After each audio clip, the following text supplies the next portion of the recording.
قال اللہ تبارک و تعالی ما يلفظ من قول الا لديه رقیب عتید عن ابی ذر رضی اللہ تعالی عنہ قال قال رسول اللہ صلی اللہ علیہ وآلہ وسلم لا تحقرن من المعروف ولو ان تلقى اخاك بوجه طلق رواہ مسلم۔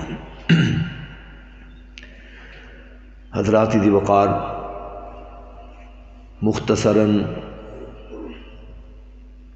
اللہ رب العالمین کی صفت و ستائش اور جناب سید ولد آدم حضرت محمد الرسول اللہ صلی اللہ علیہ وآلہ وسلم کی ذات اقدس پر درود و سلام کے بعد میں تو خود بہت دور سے تشریف لانے والے اپنے مہمان مکرم کا خطاب، ان کی گفتگو سننے کے لیے حاضر ہوا ہوں۔ لیکن مجھے کہا گیا کہ 2-4 منٹ کے لیے میں تب تک بات کروں جب تک وہ تشریف لے آتے ہیں۔ صحیح بات یہ ہے کہ میں خود اس ذوق کے ساتھ، شوق کے ساتھ آیا ہوں کہ میں ان کی سماعت، ان کی گفتگو سنوں۔ الحمدللہ اللہ رب العالمین کا یہ بہت بڑا فضل ہے، کرم ہے کہ اتنی عظیم مسجد کے اندر، عظیم شہر کے اندر، محبت وحی کے اندر، دار السنہ کے اندر اللہ رب العالمین نے ان کو اپنے پاک پیغمبر علیہ الصلاۃ کے فرامین کو، شریعت کو بیان کرنے کا موقع عطا فرمایا۔ یہ بہت بڑی سعادت ہے۔ ہم میں سے ہر آدمی مدینہ طیبہ میں، مسجد نبوی میں ایک نماز کے لیے ترستا ہے۔ اللہ پاک نے ان کو ایک نہیں، 2 نہیں، ہزاروں نمازیں پڑھنے کی اور لوگوں کی اصلاح کرنے کا وہاں پر موقع عطا فرمایا۔ وہ آپ کے سامنے کچھ دیر تک ہی تشریف لا رہے ہیں، ابھی آئے ہوئے 2-4 منٹ تک پہنچ گئے۔ حضرات چلیں آج کی بابرکت محفل میں عملی طور پر شریک ہونے کے لیے، اپنا حصہ ڈالنے کے لیے میں نے آپ کے سامنے قرآن پاک کی ایک آیت اور حضرت ابو ذر رضی اللہ تعالی عنہ کی ایک حدیث صحیح مسلم شریف کے حوالے سے ذکر کی ہے۔ اللہ رب العالمین فرماتے ہیں کہ میرے بندو، دیکھ لو تم جو کچھ کہو گے، جو تم بولو گے، ما یلفظ من قول، جو تمہاری باتیں، لفظ نکلیں گے، فوراً ان کو لکھنے والے لکھنے کے لیے تیار بیٹھے ہوتے ہیں۔ الا لدیہ رقیب عتید، مگر نگران، نگہبان، تیار، ہر چیز کو نوٹ کرنے والے موجود ہوتے ہیں۔ کوئی چیز ان سے رہتی نہیں ہے، کوئی چیز چکتی نہیں ہے، ہر چیز محفوظ کر دی جاتی ہے۔ یہ قرآن پاک کا ایک پیغام ہے۔ اگر ہم اس کو اپنی زندگیوں کا حصہ بنا لیں، اپنے چلنے پھرنے میں، اٹھنے بیٹھنے میں اس کو لاہ عمل بنا لیں کہ جو کچھ ہم نے کہنا ہے وہ نوٹ ہو جانا ہے۔ اگر اس چیز کا ہمیں احساس ہو جائے تو بہت ساری بے اعتدالیاں، سبقت لسانیاں، ایذا رسانیاں، وہ ساری ختم ہو سکتی ہیں جن کی وجہ سے ہم لوگوں کے لیے وبال جان بنے ہوئے ہیں۔ حالانکہ آپ نے دیکھا ہماری شریعت ہمیں بار بار کہتی ہے، لوگوں خیر کے ساتھ، بھلائی کے ساتھ، صلہ رحمی کے ساتھ، محبت کے ساتھ، مودت کے ساتھ پیش آیا کرو۔ آپ دیکھیں ہم 5، 10، 15، 20 منٹ جتنی بھی آپ نماز کے لیے وقت لگاتے ہیں، تنہا نماز پڑھ رہے ہوں یا بعد جماعت نماز پڑھ رہے ہوں، اب اللہ کی عبادت کرنے کے بعد جیسے ہی فارغ ہونے لگتے ہیں تو سب سے پہلے آپ کیا کہتے ہیں؟ جب آپ نے نماز سے فراغت پا کر لوگوں کے اندر ملنا جلنا ہوتا ہے، حدیث پاک میں کہ نماز کا آغاز اللہ اکبر کے ساتھ اور نماز کا اختتام السلام علیکم کے ساتھ ہے۔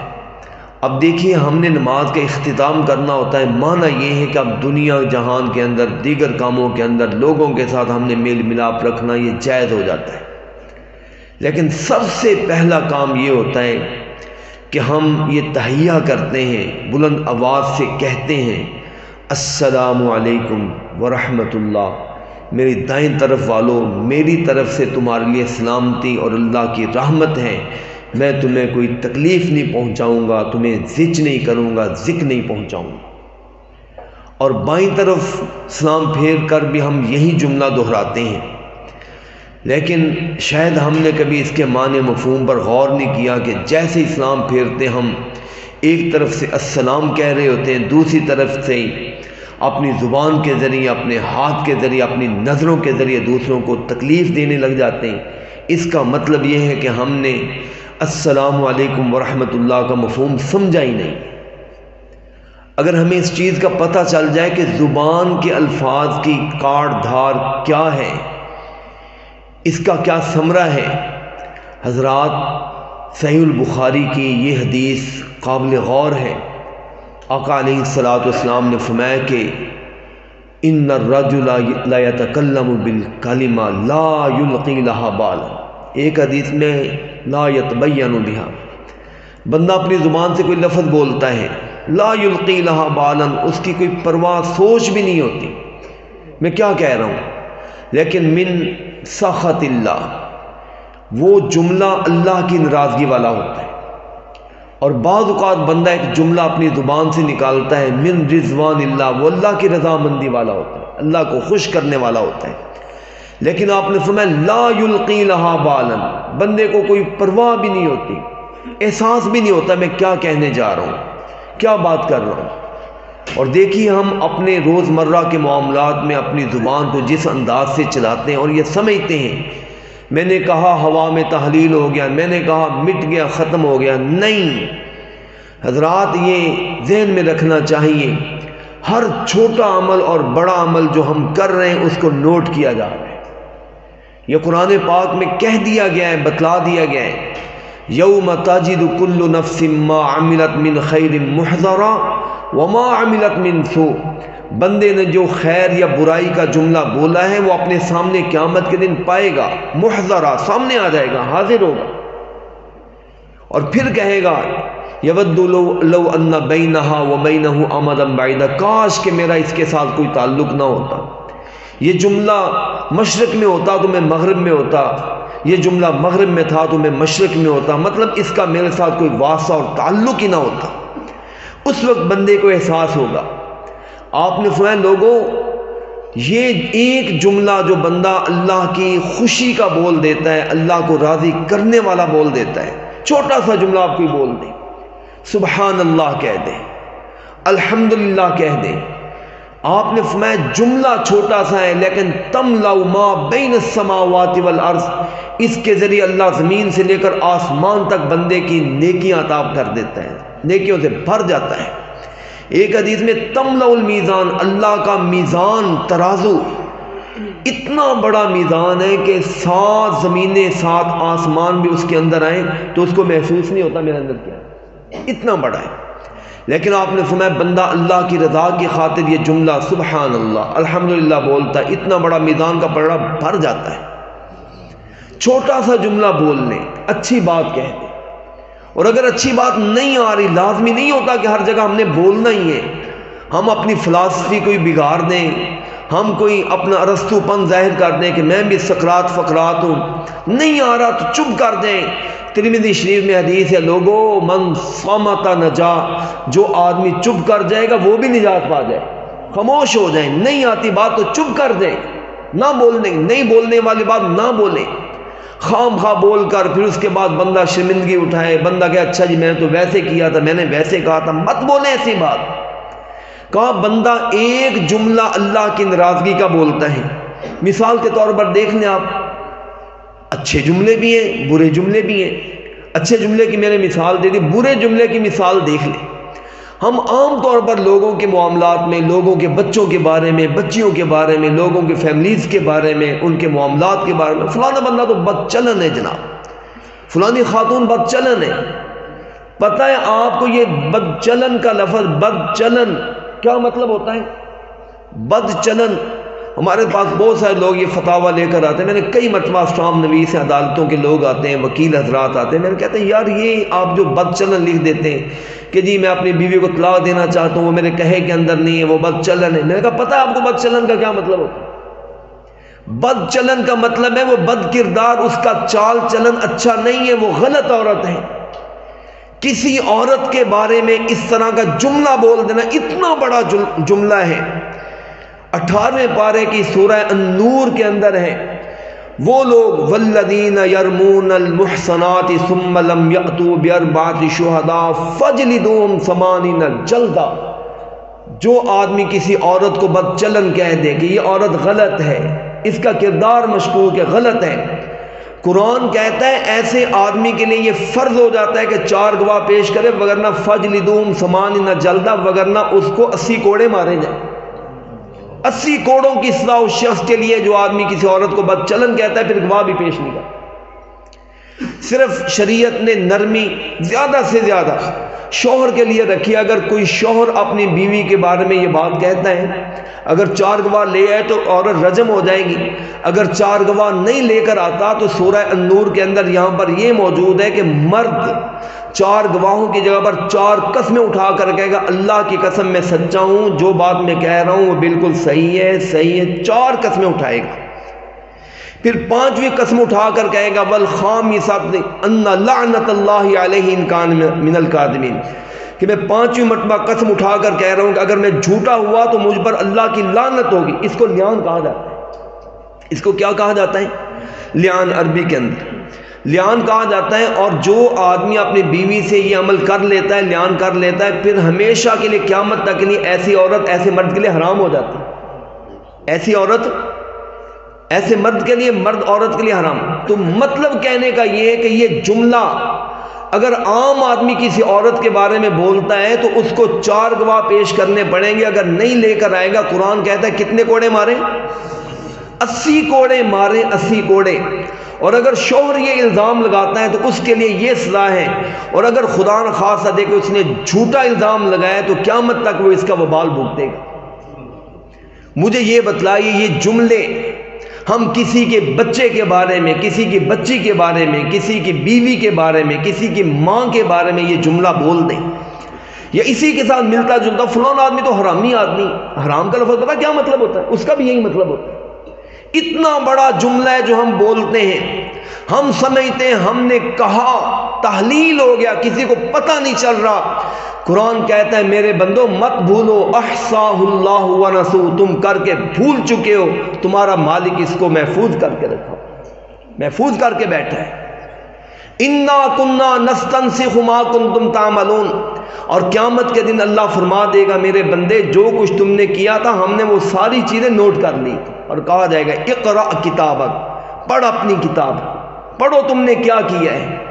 اس لیے حضرات اللہ کے لیے اپنی زبان کی حفاظت کریں، اپنے عمل کی حفاظت کریں. ہر بات، چھوٹی بات کر لیں، بڑی بات کر لیں، لیکن نیکی کی سوچ کے ساتھ. رسول پاک علیہ الصلوۃ والسلام نے اپنی امت کی اتنی خیر خواہی، یقین جانے میں کہتا ہوں کہ کوئی اتنی خیر خواہی نہیں کر سکتا جو امام الانبیاء علیہ الصلوۃ والسلام نے میرے اور آپ کے ساتھ کی. حضور علیہ الصلوۃ والسلام اپنی امت کے لیے لوگوں خیال کرو، نیکی نیکی نیکی. ابو ذر رضی اللہ تعالیٰ عنہ کی یہ حدیث مسلم شریف کے اندر ہے. آپ نے فرمایا ابو ذر لا تحقرن من المعروف، نیکی کیا کرو، کبھی نیکی کو چھوٹا نہ سمجھا کرو. یہ بھی ہمارے اندر عادت ہوتی ہے، اچھا جی چلو کوئی بات نہیں، چھوٹی چیز، اچھا کوئی بات نہیں، چھوٹی چیز، چھوٹی چھوٹی چھوٹی کر کے ہم نے بہت ساری چیزیں چھوڑ رکھی ہیں. حالانکہ آپ کو پتہ ہے چھوٹی نیکی ہو یا چھوٹا گناہ ہو، وہ عربی کی ضرب المثل ہے کہ ان الجبال من الحصا، کہ ایک ایک کنکر ملتا ہے تو پہاڑ بنتا ہے، ایک ایک پتھر ملتا ہے تو آپ ایک ایک نیکی جمع کرتے جائیں تو دیکھیں یہ پہاڑ بن جائے گا. ایک ایک خدا خاصا بدی جمع ہوتی جائے گی تو یہ بھی پہاڑ بن جائے گا. حضور علیہ الصلوۃ والسلام نے سیدنا حضرت ابو ذر غفاری رضی اللہ تعالیٰ عنہ سے فرمایا اے ابو ذر لا تحقرن من المعروف، کبھی نیکی کو چھوٹا نہ سمجھا کرو، نیکی کو حقیر نہ سمجھا کرو. ولو ان تلقى اخاك بوجه طلق، کہا چاہے تمہیں اپنے بھائی کے ساتھ خوش روی کے ساتھ خندہ پیشانی کے ساتھ مسکراہٹ کے ساتھ ملنا پڑے تو یہ بھی نیکی ضائع نہ جانے دیا۔ بندہ کسی کو اچھے طریقے سے مل لینا، جناب کیا حال ہے، ٹھیک ہے۔ حضور علیہ السلام نے فرمایا اس وجہ سے بھی اللہ تمہیں نیکی عطا فرمائے گا، چلو تم نے اپنے چہرے پر 12 تو نہیں بجائے ہیں۔ بندہ بات کرے، منہ اس طرف ہو، بات اس طرف ہو رہی ہو، بندہ بات کر رہا ہو تیوڑیاں چڑھائی ہوئی ہوں، بندہ بات کر رہا ہو موڈ ہی نہ مل رہا ہو، میرا موڈ ہی نہیں ہے۔ حضرات اس چہرے کی خرابی کی وجہ سے بھی اللہ پاک نیکی سے محروم کر دیتا ہے۔ کہا لوگوں نیکی کماؤ، نیکی کماؤ، چاہے کسی کو مسکراہٹ کے ساتھ مل لو۔ اگر ہم اپنے روزمرہ کے معاملات اور معمولات کے اندر ان چیزوں کا لحاظ کر لیں کہ اللہ ہم نے نیکی پسند بننا ہے، نیکی کو حاصل کرنے کے لیے کوشش کرنی ہے، انشاءاللہ کوشش میری اور آپ کی ہوگی، رحمت اور برکت ہمارے پروردگار کی ہو جائے گی۔ یہ کوشش کرنا شروع کر دیں کہ ہم نے حاصل کرنا ہے، حاصل کرنا شروع کریں، چھوٹے سے شروع کریں، بڑے کی طرف بڑھتے جائیں، بڑھتے جائیں۔ انشاءاللہ اس عمل کے ساتھ اگر میری اور آپ کی زندگی کے لیل و نہار بسر ہونا شروع ہو گئے، اسی کے ساتھ کرتے کرتے اگر ہمارا وقت اخیر آ گیا تو اللہ پاک ہمیں کامیابی کے سرٹیفکیٹ عطا فرما دے۔ لیکن المیہ یہ کہ ہم نیکی کے حوالے سے بے احساس، وقت گزر رہا ہے سو گزر رہا ہے، کوئی پرواہ نہیں ہے۔ دنیا کے حوالے سے ہم اتنے حساس ہیں، ماں اپنے بیٹے کو پوچھتی ہے، باپ اپنے بیٹے سے پوچھتا ہے، ہم نے جہاں پر 4 پیسے بھرے ہوتے ہیں، بیٹا ٹیوشن جا رہے ہو یا نہیں جا رہے، اکیڈمی جوائن کر رہے ہو یا نہیں کر رہے۔ ایک آدمی نے اپنے بیٹے کو باہر کمانے کے لیے بھیجا، وہ بار بار ہاں بیٹا کتنے مل گئے، کتنے حاصل ہو گئے۔ اللہ کے بندو دنیا کے حوالے سے اتنی حساسیت رکھتے ہو، بار بار کہتے ہو، بار بار سمجھاتے ہو، بیٹا میں نے اتنے ویزے کی فیس بھری ہے، بیٹا تو وطن سے پار اتنی دور گیا ہوا ہے، بیٹا تیری اکیڈمیوں کے لیے تیرے سکول چارجز میں نے اتنے بھر رہا ہوں، کچھ خیال کرو۔ دنیا کی خاطر اتنا احساس رکھتے ہیں تو اللہ کے لیے جب اپنے بچے اور بچی سے پوچھا کریں تو یہ بھی پوچھا کریں، بلکہ پوچھا کریں بیٹا بتلاؤ تیرے دین کا کیا حال ہے، بتلاؤ آج نمازیں پڑھی ہیں یا نہیں پڑھی ہیں، میرا بیٹا مجھے بتلا کہ تو نے آج قرآن پاک کی تلاوت کی ہے یا نہیں کی ہے۔ اس سے نماز کے بارے میں، روزے کے بارے میں، تلاوت کے بارے میں، دین کے بارے میں، رب اور رسول کے حوالے سے بھی پوچھا کریں۔ قیامت کے دن اللہ رب العالمین نے ہم سے یہ بھی پوچھنا ہے کہ بتلاؤ تم نے اپنے بچوں کے نان نفقے کا اہتمام کیا تھا، دین کا بھی اہتمام کیا تھا یا نہیں کیا۔ اگر آج ہمیں یہ احساس ہو جائے، یہ احساس ہو جائے، یقین جانی ہماری حالت تبدیل ہو جائے۔ آج ہماری حالت کیوں بگڑی ہوئی ہے؟ سارا دن ہم دنیا کی خاطر، دنیا کی۔ شیخ اگر آ چکے ہیں تو تشریف لائیں گے، بسم اللہ۔ اچھا میں یہ عرض کر رہا تھا جتنا ہم دنیا کے لیے سوچتے ہیں، اگر اس کا عشر عشیر بھی آخرت کے لیے سوچنا شروع کر۔ رسول پاک علیہ السلام لوگوں کو تلقین کر رہے ہیں، لوگوں اتقوا النار، لوگوں ڈرو، آگ سے ڈرو، آگ سے بچ جاؤ۔ صحیح بخاری شریف میں یہ حدیث موجود ہے، حضرت انس رضی اللہ تعالیٰ عنہ حدیث، بلکہ عدی ابن حاتم تائی ایک بہت سخی آدمی گزرا ہے، اس کا بیٹا مسلمان ہو گیا تھا۔ حاتم تائی خود کفر کے حالت میں، یہ عیسائی تھا، یہ فوت ہو گیا، اس نے کلمہ اس کو نصیب نہیں ہوا۔ عدی بن حاتم یہ مسلمان ہوا، یہ کہتا ہے کہ میں نبی پاک علیہ السلام کے سامنے ایک مرتبہ موجود تھا۔ حضور علیہ السلام دیکھیے ذرا حضرات، ہم اپنے آپ کو دیکھیں اور اپنے امام الانبیاء اپنے پیغمبر کو دیکھیے۔ آقا علیہ السلام تشریف فرمائیں، صحابہ بیٹھے، آپ نے فرمایا لوگوں اتقوا النار، لفظ چھوٹا سا، لوگوں آگ سے بچ جاؤ۔ صحابہ کہتے ہیں جیسے آپ نے یہ لفظ بولا تو آپ کی حالت غیر سی ہوگی، آپ کے رنگ جس طرح تبدیل ہو جاتا ہے۔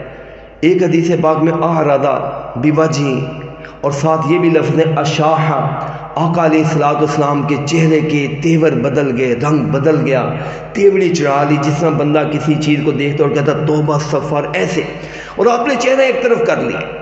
طبیعت تھوڑی سی بحال ہوئی، پھر آپ نے دوبارہ لوگوں کی طرف منہ کر کے کہا لوگوں اتقوا النار، آگ سے ڈرو۔ جب دوسری مرتبہ آپ نے کہا، پھر آپ کے اوپر یہی کیفیت طاری ہوگی، آپ نے چہرے کے اوپر ناگواری کے اثرات، ایک طرف چہرہ پھیر لیا، کچھ دیر آپ اسی طرح بیٹھے رہے جس طرح بندے کے اوسان، آپ آنکھ کو ذکر کر کے آپ کی یہ حالت ہوئی۔ پھر آپ نے تیسری مرتبہ یہ کہا، صحابہ کہتے ہیں تیسری مرتبہ بھی امام الانبیاء علیہ الصلوۃ والسلام کے اوپر یہی کیفیت طاری ہوئی. ہمیں یوں لگ رہا تھا کہ آقا اپنی نگاہوں سے سامنے شاید جہنم کو دیکھ رہے ہیں، جس کی وجہ سے آپ کی یہ کیفیت ہو. سنیے آقا ہمارے پیغمبر اللہ کے پاک حبیب، اللہ نے کتنا مرتبہ، کتنی عظمت، منقبت، شان عطا فرمائی ہے. کیا تعلق ہے جہنم کا ہمارے پیغمبر کے ساتھ؟ اس کے مقابلے میں ہم ہیں، صبح و شام گناہ کرتے ہیں، غلطیاں کرتے ہیں، لیکن پھر بھی ہم جہنم کے نام پر ٹس سے مس نہیں ہوتے. آقا ایک مرتبہ جہنم کا تذکرہ کرتے ہیں، یہ کیفیت، دوسری مرتبہ یہ کیفیت، تیسری مرتبہ پھر یہ کیفیت. پھر جب اوسان بحال ہوئے تو کہا لوگو اتقوا النار، جہنم سے بچ جاؤ، بچ جاؤ، ولو بشق تمرہ، اگر کچھ نہیں ملتا ہے تو چلو کھجور کا آدھا ٹکڑا ہی اگر میسر ہے اللہ کے راستے میں دے کر جہنم سے بچ جاؤ، بچ جاؤ جہنم سے، اگرچہ کھجور کا آدھا ٹکڑا دینا پڑے. پھر ساتھ یہ بھی کہا لوگو اگر کسی کے پاس کھجور کا آدھا ٹکڑا، کیا ہوتی ہے کھجور جناب؟ کھجور کا آدھا ٹکڑا، کہا اگر یہ بھی نہیں ہے ولو بشق تمرۃ، حضور فرماتے ہیں ولو بکلمۃ طیبۃ، چلو کچھ بھی نہیں کر سکتے، اچھی بات بول دیا کرو، اچھا جملہ بول دیا کرو، اچھی بات کہہ دیا کرو. کہا یہ کہہ دو گے اس کو بھی اللہ پاک تمہارے لیے صدقہ بنا دے گا، تمہارے لیے جہنم سے آزادی کا ذریعہ بنا دے گا. حضرات ذی وقار، یہ اس طرح کی محفلیں، یہ مجلسیں، یہ دروس، درس قرآن، درس حدیث، خطبات جمعہ، ان کا مقصد یہ ہوتا ہے کہ آپ آئیں اللہ کے گھر میں، سنیں رب کے قرآن کو، سنیں مصطفیٰ علیہ الصلوۃ والسلام کے فرمان کو سنیں. بلکہ اس موقع پر میں آخری بات کر کے اپنے شیخ محترم کے حوالے کرتا ہوں. یہ میں الحمدللہ محسوس کریں گے ہماری مساجد کے اندر، ہماری محافل کے اندر، ہمارے دروس کے اندر، ہماری کانفرنسز کے اندر الحمدللہ محسوس کریں گے ہم ہر حوالے سے بات کرتے ہیں یا آقا علیہ الصلوۃ والسلام کے فرمان کی کرتے ہیں یا رب العالمین کے قرآن کی کرتے ہیں، کوئی تیسری چیز ہمارے پاس نہیں. اور الحمدللہ یہ ہمارا اعتزاز ہے، یہ ہمارا افتخار ہے. ہم اس چیز کو قابل اعتراض ہی نہیں، قابل جرم سمجھتے ہیں اللہ کے گھر میں بیٹھ کر مصطفیٰ علیہ الصلوۃ والسلام کے منبر و محراب کا وارث ہو کر ہم دوسرے تیسرے کی بات کریں، ماہی ٹپے پیش کریں، ہم یہاں پر لوگوں کی باتیں کریں، یمین و یسار کی باتیں کریں، رطب و یابس باتیں کریں، کوئی جناب نجف اشرف کی باتیں کریں، کوئی کوفہ و بغداد کی باتیں کریں. ٹھیک ہے، تمہیں تمہارا کوفہ بھی مبارک ہو، بغداد بھی مبارک ہو، نجف بھی مبارک ہو، سب کچھ مبارک ہو، لیکن ہم کہتے ہیں تم ہمیں یہ تو کہہ دو کہ وہابیوں تمہیں مکہ اور مدینہ مبارک. یہ چیز ہے جو ہم آپ کے سامنے پیش کرتے ہیں. لوگوں رب کے قرآن سے رہنمائی لیں، مصطفیٰ علیہ الصلوۃ والسلام کے فرمان سے رہنمائی لیں. اور میں نے پہلے بھی گزارش کی کہ ہمارے شیخ محترم اس جگہ پر جہاں پر ہمارے جیسے لوگ ایک نماز پڑھنے کے لیے ترستے ہیں اور کیوں نہ تڑپیں، کیوں نہ ترسیں، حضور علیہ الصلوۃ والسلام نے خود فرمایا تھا میری مسجد نبوی کے اندر جو آدمی ایک نماز پڑھتا ہے اللہ پاک اس کو 1000 نماز کا ثواب عطا فرماتا ہے. اس کے اندر اللہ پاک نے شیخ محترم کو ایک لمبا عرصہ تک خدمت دین کی، اشاعت اسلام کی، سوال و جواب کے حوالے سے وہاں پر ایک لمبا عرصہ خدمت کا موقع عنایت فرمایا ہے. میں گزارش کروں گا تشریف لائیں اور اپنے مخصوص انداز میں آپ سے ہم کلام ہوں. محترم جناب فضیلت الشیخ اسعد العلماء شیخ عبد الباسط فہیم صاحب حافظہ اللہ.